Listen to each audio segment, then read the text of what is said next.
Saturday. Story starts. There's a little boy in view. He's from a different country, but he's just like me or you and in his heart. He's got creator fingerprints, but his dad just died because he's too poor to afford the hospital bills. Yeah, he doesn't get the hint that there's someone in love with him. So he stands outside his neighbor's house and he cries for what's within. It's not even a home.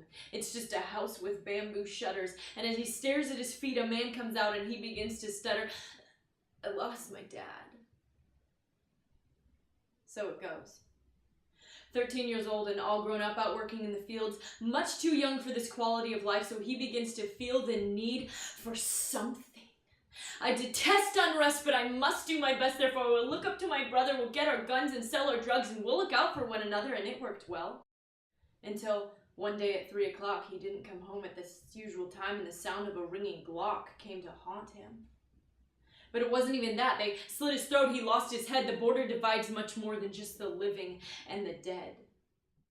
10 plus 5. And time to be a man. Can you outrun them fast enough? Can you really understand? Because I can't. I can deal with the occasional sibling rivalry, the fist fight in classroom A for history. I go home to a family that provides for my needs, and by the time I'm a fetus, life revolves around me, and I don't get it.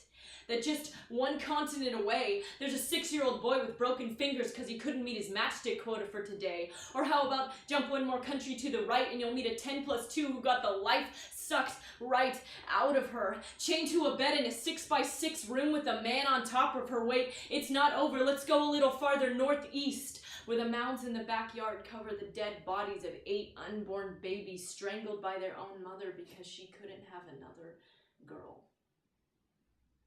Story continues. Let's get a little closer.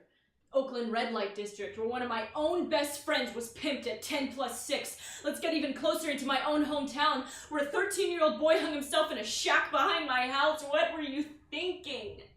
You're in 8th grade. What do you know? Life hasn't even started. But there's a darkness in this world that steals your joy and tries to hide it. I refuse. I refuse to be just another apathetic young adult leader who goes to church on Sundays and is depressed enough for suicide on Mondays. No, I won't take it anymore. Too many times I've had the medication in hand, the box cutter breaking skin, and I've had to fight because I knew there was something bigger out there than just my point of view. It is a lie that you are unloved or unwanted. Do you really think there's a God so angry he would create this world and then junk it? No, he's for you. He's already gone into your future and put all the necessary pieces together so that you can win. He's gone to the ultimate lengths of time in the deepest pits of hell just because he loves you. And there's nothing that can separate. There's nothing that can generate enough force to propel you out of his hands, and his hands are big. And you can try to run away. You can try to put him on the back burner for another day. But he's jealous for you, and he doesn't ever quit. So I suggest you give up running, because all ends will lead to him. Open your eyes. This is not some poem about how other people suffer, or how in another life I would. It's about 2 simple facts. You have a purpose, and he's good.